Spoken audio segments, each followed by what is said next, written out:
Assalamualaikum warahmatullahi wabarakatuh. Di sini saya akan menjawab beberapa pertanyaan-pertanyaan ujian tengah semester konsep PKN SD. Sebelumnya, perkenalkan nama saya Putri Nur Rahmawati dari kelas C NPM 70. Pertanyaan yang pertama yaitu bagaimana pendapat saya tentang konsep suatu pernyataan dan memberikan beberapa contohnya. Menurut saya, penyebab utama mahasiswa kurang memiliki rasa nasionalisme dan patriotisme disebabkan oleh mereka cenderung mengikuti hal-hal yang mengarah kepada suatu zaman di mana banyak terpengaruh oleh budaya barat. Selain itu, adanya gejolak sosial seperti konflik yang merebak di tanah air, membuat semangat nasionalisme dan patriotisme semakin memudar. Contohnya yaitu gejolak sosial di negara kita, yaitu pemerintah menerapkan kebijakan baru yang tidak sesuai dengan kemampuan masyarakat. Seperti contohnya kenaikan bahan pokok.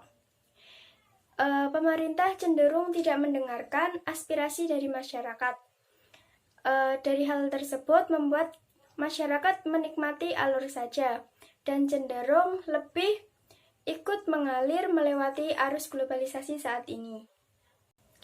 Yang kedua yaitu jelaskan dan berikan contoh bagaimana kedudukan konsep ideologi negara di Indonesia saat ini terhadap dinamika yang terjadi. Pancasila sebagai ideologi terbuka yaitu bergerak seiring dinamika bangsa. Saat ini, kedudukan ideologi negara perlu diperhatikan.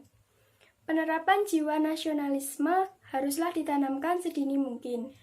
Dinamika kehidupan bernegara yang saat ini terjadi yaitu globalisasi yang memiliki dampak positif maupun negatif.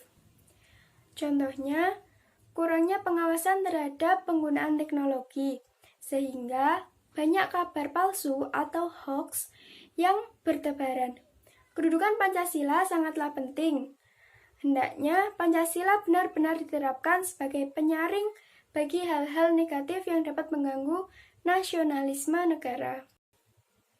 Untuk soal yang ketiga, menurut pendapat saya tentang pernyataan ini, yaitu sebagai mahasiswa, hendaknya kita menghadapi setiap tantangan dengan bijak, tidak menggebu-gebu beranarki, dan tetap mengedepankan nilai Pancasila. Contohnya ketika kita menghadapi kenaikan harga BBM, lalu kita akan protes kepada kebijakan pemerintah. Nah, sehingga mahasiswa yang biasa menjadi garda terdepan dalam mewakili protes masyarakat. Hendaknya melakukan kegiatan dengan tidak rusuh dan lebih mengedepankan atau bermoral Pancasila sehingga tercapai satu tujuan. Pada kasus nomor 4, menurut pendapat saya, banyaknya kasus tentang hak asasi manusia yang tidak merata penanganannya adalah karena kurangnya sosialisasi menyeluruh kepada masyarakat tentang pentingnya hak asasi manusia yang perlu ditegakkan. Contohnya adalah warga yang berada dalam ruang lingkup terpencil akan susah menerima hak mereka, pendidikan, kesehatan, maupun hak bernegara. Nah, peran pemerintah sangat penting dalam hal ini. Selain menyediakan sarana prasarana yang menunjang, juga menyediakan wadah hukum untuk melindungi hak mereka.